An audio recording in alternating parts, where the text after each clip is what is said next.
नमस्कार दोस्तों, एक बार फिर से आप लोगों का आपके अपने YouTube चैनल फिजिक्स टूल में बहुत बहुत स्वागत है। कक्षा 12 के चैप्टर नंबर 4 का 11वां भाग कल हमने लास्ट वीडियो में पढ़ लिया था और आज हम 12वां भाग चौथे चैप्टर का आज हम 12वां भाग करेंगे। कल हमने श्रेणीक्रम संयोजन पढ़ा था, संधारित्रों का श्रेणीक्रम संयोजन पढ़ा। तो उसमें हमने ये कहा था कि आवेश की मात्रा समान रहती है और विभवांतर अलग अलग होता है। श्रेणी क्रम में वोल्टेज बंट जाती है, ठीक है, इसलिए विभवांतर अलग अलग होता है और आवेश सब में समान रहने वाला है। ये हमने श्रेणी क्रम संयोजन का मैटर पढ़ा था कल के वीडियो के अंदर और धारिता का सूत्र निकाल लिया था, तुल्य धारिता, जो कि जिसका व्युत्क्रम अलग अलग संधारित्रों की धारिता के व्युत्क्रम के योग के बराबर आता है। पहले धारिता का व्युत्क्रम, दूसरे का व्युत्क्रम, तीसरे का व्युत्क्रम, इन सब का योग तुल्य धारिता का व्युत्क्रम है। और फिर हमने ये देखा था कि श्रेणी क्रम संयोजन में तुल्य धारिता का जो मान है वो सर्किट में जो सबसे छोटा संधारित्र है उससे भी कम आता है।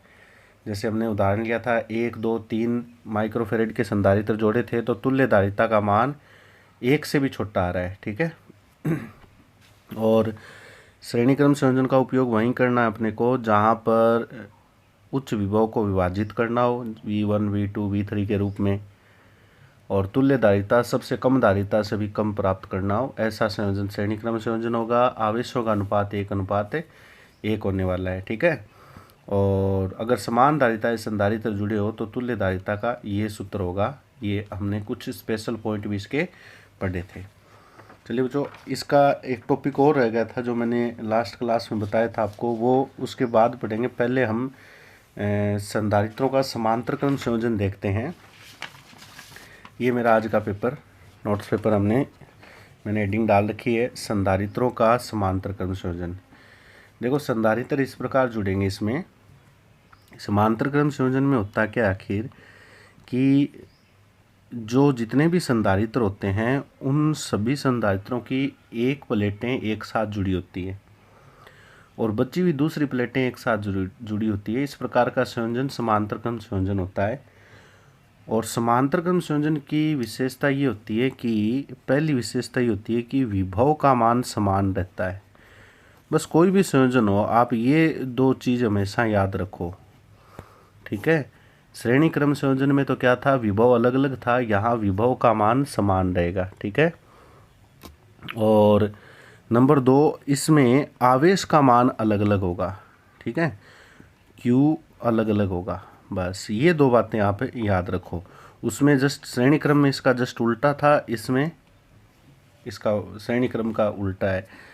तो आवेश अलग अलग कैसे होगा वो दिखाई दे रहा है आपको, क्योंकि यहाँ से करंट 3 भागों में डिवाइड हो जाता है। जैसे वो बैटरी से आवेश आएगा तो 3 भागों में कन्वर्ट हो जाएगा। पहले पर अलग चार्ज जाएगा, दूसरे पर लग जाएगा, तीसरे पर अलग जाएगा, ठीक है। जैसे सपोज करो टोटल चार्ज अगर Q यहाँ से पास हो रहा है तो पहले संधारित्र पर जो चार्ज जाएगा वो Q1 होगा, ठीक है। दूसरे पे जो चार्ज जाएगा वो Q2 होगा और तीसरे पे जो जाएगा वो Q3 होगा। आ रही बात समझ में। और प्रेरण की वजह से ये प्लेट नेगेटिव हो जाएगी तो इसलिए यहाँ पर आ जाएगा -Q1। ये प्लेट नेगेटिव हो जाएगी तो यहाँ पर आ जाएगा -Q2। फिर ये प्लेट भी नेगेटिव हो जाएगी तो ये हो जाएगा -Q3 प्रेरण की वजह से। क्यों? Q1 इसके पास आ गया, प्रेरण की वजह से अंदर वाली साइड में माइनस आ जाएगा, बाहर प्लस आएगा, वो Q1 इधर आ जाएगा। Q2 के कारण ये प्लेट पॉजिटिव होगी, प्रेरण से ये नेगेटिव और ये पॉजिटिव इस साइड में आ जाएगा। इस प्रकार ये टोटल Q3 भी ऐसे ही आ जाएगा। तो टोटल चार्ज ये बन जाएगा Q1 + Q2 + Q3। बात आ रही है समझ में। ये कुल आवेश का सूत्र हो गया। इसको मैं इक्वेशन नंबर 1 दे देता हूँ। देखो, श्रेणी क्रम और समांतर क्रम संयोजन में अंतर इतना ही है कि वहाँ पर यही चीज़ आपने पढ़ी थी, लेकिन वहाँ पर विभव अलग अलग था। तो इक्वेशन बन गई V = V1 + V2 + V3, ठीक है। यहाँ पर इक्वेशन बन जाएगी Q = Q1 + Q2 + Q3, ठीक है। जो इनकी विशेषता होती है वो मैंने यहाँ पर बता दी है, बस यही बात याद रखनी है। क्लियर है। परिभाषा बनाओ तो आप ये परिभाषा लिख सकते हो, कोई दिक्कत नहीं है, ये भी सही होता है। अदरवाइज नॉर्मल हम लिखते ही हैं कि ऐसा संयोजन जिसमें सभी संधारित्रों की एक प्लेटें एक साथ और बची हुई एक प्लेटें एक साथ जुड़ी होती है, ऐसे ये और ये तीनों प्लेटें एक साथ जुड़ी हुई है और ये तीनों प्लेटें एक साथ जुड़ी हुई है, तो समांतर क्रम संयोजन होता है। और ये बातें आपको ज़रूर लिखनी है, ठीक है। श्रेणी क्रम और समांतर क्रम में बस इनका उल्टा करना है जस्ट। और अलग अलग जो चीज़ होगी तो टोटल मान यहाँ पर Q अलग अलग है तो Q बराबर Q1 plus Q2 plus Q3 हो जाएगा। वहाँ V अलग अलग होता है तो V बराबर V1 plus V2 plus V3 हो जाता है श्रेणी क्रम संयोजन में। चलो, अपने पास सूत्र क्या होता है? सूत्र ये होता है C बराबर Q बटे V होता है ना। तो हमें तो Q के मान चाहिए, तो Q बराबर क्या हो जाएगा? CV। क्लियर है? अब अपने पास कितने संधारित्र हैं? 3 संधारित्र हैं, ठीक है। एकदम सिंपल सा टॉपिक है ये। तो अगर मैं पहले संधारित्र की बात करूं, पहले संधारित्र के लिए बात करूं तो क्या आएगा? Q1 बराबर C1 भी आ जाएगा। और दूसरे संधारित्र के लिए बात करूं, यहाँ C1 भी लिख दिया हमने, इससे पहले संधारित्र के लिए मैंने नोट कर रखा है पूरे मैटर को। तो C1 भी इसलिए लिखा है क्योंकि समांतर क्रम संयोजन है, विभव का मान सब जगह समान रहेगा। समांतर क्रम में इस पर जो विभव है V वो बैटरी की वोल्टेज के बराबर ही रहेगा, सब पर विभव बराबर रहेंगे क्योंकि दो बिंदुओं के मध्य विभवांतर है। तो इन दो बिंदुओं के मध्य ले लो चाहे इन दो बिंदुओं के मध्य ले लो, विभवांतर इक्वल रहना है, ठीक है। तो विभवांतर V रहेगा सब में और आवेश अलग अलग होने वाला है, Q1 Q2 Q3। तो पहले संधारित्र के लिए बात करूं तो Q1 बराबर C1 भी हो जाएगा, दूसरे के लिए Q2 बराबर C2 भी हो जाएगा, तीसरे के लिए Q3 बराबर C3 भी हो जाएगा, ठीक है। ये मान हम समीकरण 1 में रख सकते हैं। जैसे ही समीकरण में 1 में ये मान रखूँगा, मान रखते ही Q बराबर आ जाएगा C1V plus C2V plus C3V। यहाँ से V कॉमन निकाल लूँ तो ये चीज़ बच जाएगी C1 plus C2 plus C3, और Q अपॉन V लिखूँगा तो ये बराबर बचेगा। अब आपको पता है C बराबर Q अपॉन V होता है, और जैसे लास्ट वीडियो में हमने इसको तुल्यदायिता CS लिखा था, तो यहाँ पर ये Q अपॉन V C होता है तो इसको मैं CP लिख सकता हूँ। ये तुल्यधारिता का सूत्र आ जाएगा। समांतर क्रम संयोजन में तुल्यधारिता का ये सूत्र होता है। तो इस प्रकार हम श्रेणी क्रम और समांतर क्रम संयोजन को क्लियर कर सकते हैं। देखिए बच्चों, ये टॉपिक क्लियर होने बहुत ज़्यादा ज़रूरी है, तो आप इन टॉपिक को अच्छी तरीके से क्लियर करो, ठीक है।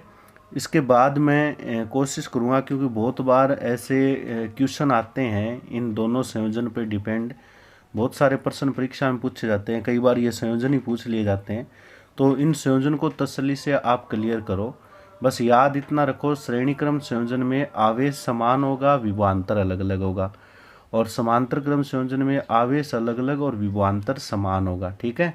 उसके अनुसार हमें समीकरण बनानी है और सूत्र हमें ये यूज़ में लेना है, और तीनों संधारित्र 3 4 जितने भी आपने जोड़ रखे हैं उनके लिए अप्लाई कर दो, उत्तर आ जाएगा।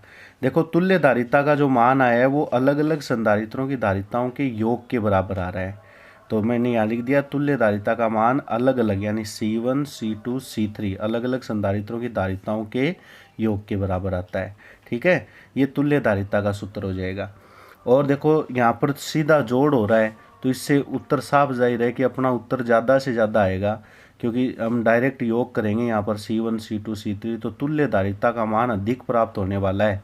तो तुल्य धारिता का मान सबसे अधिक धारिता वाले संधारित्र से भी अधिक प्राप्त होगा। ये चीज़ें बहुत इंपॉर्टेंट है, आप इन टॉपिक को क्लियर करें आप अच्छी तरीके से, ठीक है। क्योंकि वहाँ पर हमने देखा था श्रेणी क्रम संयोजन में कि तुल्य धारिता का मान यह आया था 1/CS बराबर 1/C1 plus 1/C2 plus 1/C3, यानी वहाँ उत्तर छोटे से छोटा आ रहा था, यानी हमारे सर्किट में जो भी संधारित्र जुड़े थे उससे कम धारिता के उत्तर आते थे। जैसे मैंने आपको एग्जाम्पल दिया था कि एक धारिता 1 माइक्रोफेरेड है, दूसरी धारिता 2 माइक्रोफेरेड है, तीसरी धारिता 3 माइक्रोफेरेड है, ठीक है। इस प्रकार 3 उदाहरण लिए थे। तो श्रेणी क्रम संयोजन में जो उत्तर आ रहा था वो 1 से भी छोटा आ रहा था, और समांतर क्रम संयोजन में इन तीनों का सीधा जोड़ होने वाला है, C1 C2 प्लस C3। तो उत्तर क्या आ रहा है? ज़्यादा से भी ज़्यादा आ रहा है, बहुत ज़्यादा आ रहा है। अब ज़्यादा से ज़्यादा उत्तर कितना है अपना 3 है, तो 3 से भी बहुत ज़्यादा उत्तर आ रहा है। ये समांतर क्रम संयोजन की विशेषता होती है। तो हमसे अगर पूछ लिया जाए, कई बार इस प्रकार भी परीक्षा में थोड़ा सा मतलब भ्रमित करने के लिए एग्जामिनर जो है वो पेपर में प्रश्न डाल देता है कि ऐसा संयोजन कौन सा है जिसमें प्रत्येक संधारित्र पर विभवांतर समान रहता है, ठीक है। तो हम लिख सकते हैं समांतर क्रम संयोजन है। और या फिर ये पूछ ले कि अगर एक समान विभव पर अधिक धारिता की अगर आवश्यकता हो तो कौन सा संयोजन काम में लेंगे। बच्चों ध्यान देना, मैं ये जो क्वेश्चन बोल रहा हूँ इन पर आप लोग विशेष ध्यान देना थोड़ा सा। क्या पूछ सकता है आपसे कि समान विभव पर अधिक धारिता प्राप्त करनी है, तो वो संयोजन समांतर क्रम संयोजन ही होगा, क्योंकि यहाँ पर इसमें विभव का मान क्या रहता है, सब में समान रहता है और धारिता ज़्यादा से ज़्यादा आती है। तो इस प्रकार का क्वेश्चन भी आपसे पूछ सकता है, ठीक है। समान विभव पर अधिक धारिता, जैसे मैं यहाँ नोट कर देता हूँ, समान या साधारण विभव पर अधिक धारिता प्राप्त करना, साधारण विभव पर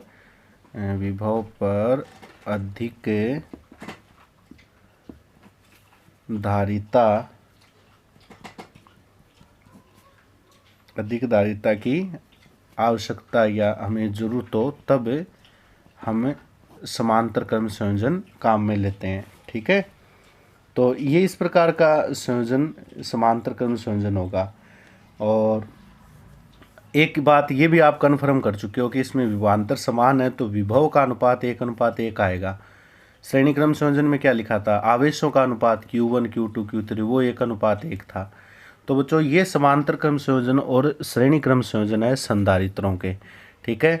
मैं उम्मीद करता हूँ कि आपको ये टॉपिक समझ में आए होंगे और मैं ज़्यादा लेंथी पॉइंट नहीं करवाऊँगा, क्योंकि मैं आराम से आप लोगों को तसल्ली से टॉपिक क्लियर करवाने की कोशिश कर रहा हूँ ताकि आप आसानी से क्लियर कर सकें। थ्योरी आप लोग इनमें एडजस्ट कर सकते हो आराम से, उसके लिए मैं नहीं चाहता कि हमारा ज़्यादा टाइम ख़राब हो। अगर श्रेणी क्रम समांतर क्रम संयोजन आ जाए तो आप वो चीज़ तो लिख ही सकते हो कि संधारित्र C1 C2 C3 समांतर क्रम में V वोल्ट की बैटरी से जुड़े हुए हैं। फिर ये बात लिख देना, समांतर क्रम में विभव समान रहता है, Q आवेश अलग अलग रहता है। जो चीज़ अलग अलग होती है उन चीज़ों को हम टोटल परिणाम ही लेते हैं, तो Q बराबर Q1 + Q2 + Q3 आ जाएगा total charge. Q1 Q2 Q3 की आपको वैल्यू रखनी है। तो आज के इस वीडियो के अंदर हम लोगों ने आप लोगों को श्रेणी क्रम और समांतर क्रम संयोजन दोनों टॉपिक क्लियर करवा दिए हैं। मैं उम्मीद करता हूं कि ये टॉपिक आप अच्छी तरीके से क्लियर कर लेना। और मैं बार बार कह रहा हूं कि इस पॉइंट में 3 प्रकार के संयोजन आपको पूरे सिलेबस में मिलेंगे, तो तीनों संयोजन को याद रखने का एकमात्र तरीका यही है। अगर आप उनको रटने की कोशिश करोगे तो कन्फ्यूजन हो जाओगे, क्योंकि तीनों संयोजन अपनी अपनी जगह अलग अलग है। तो उसके लिए मैं आपको एक अच्छा मेथड बताऊंगा, वो मेथड अभी आपके लिए नहीं बताएंगे, वो आगे चलकर हम चर्चा करेंगे उन मेथड की। लेकिन अब तो फिलहाल आप टॉपिक क्लियर करो और ये जो बातें हैं ये ज़रूर याद करो। तो श्रेणी क्रम संयोजन में क्या होता है, श्रेणी क्रम संयोजन में तो आवेश समान विभव अलग अलग, और समांतर क्रम में इसका उल्टा कर दो, विभव समान और आवेश अलग अलग। बस यही चीज़ याद रखनी है। और आपके पास फॉर्मूले होते हैं, उन फॉर्मूलों को यूज में लेते जाओ और इक्वेशन बना दो और तुल्य जो भी धारिता वगैरह है वो आप निकाल सकते हो, ठीक है। ये चीज़ ध्यान रखने वाली है। ये आप नॉर्मल हम मैथ के आधार पर कैलकुलेशन कर सकते हैं कि अगर सीधा योग आ रहा है तो उत्तर ज़्यादा से ज़्यादा आएगा, और अगर व्युत्क्रम में योग आ रहा है तो उत्तर कम से कम आएगा, ठीक है। चाहे कोई समीकरण हो इस प्रकार की, उन सब के लिए ये बातें लागू होती है। तो गणित की संक्रियाएँ तो सब जगह इक्वली रहेगी, इसलिए ये भी ध्यान रखना है। तो ये दोनों संयोजन आज आप कंप्लीट तरीके से इनको अच्छी तरीके से इनके नोट्स तैयार करके आप अरेंज कर लो अच्छी तरीके से। और आगे के वीडियो के अंदर मैं आगे बढ़ने से पहले एक वीडियो विशेष करके इन दोनों संयोजन पर फिर से बनाऊंगा, ठीक है। उस संयोजन में आप लोगों को कुछ अच्छे एक दो पॉइंट और है, उनको भी आपको अच्छी तरीके से क्लियर करना बहुत ज़्यादा ज़रूरी है। तो उनके लिए मैंने एक अलग से वीडियो आप लोगों के लिए बनाकर तैयार कर रखा है, तो वो आपको अलग से देखना है।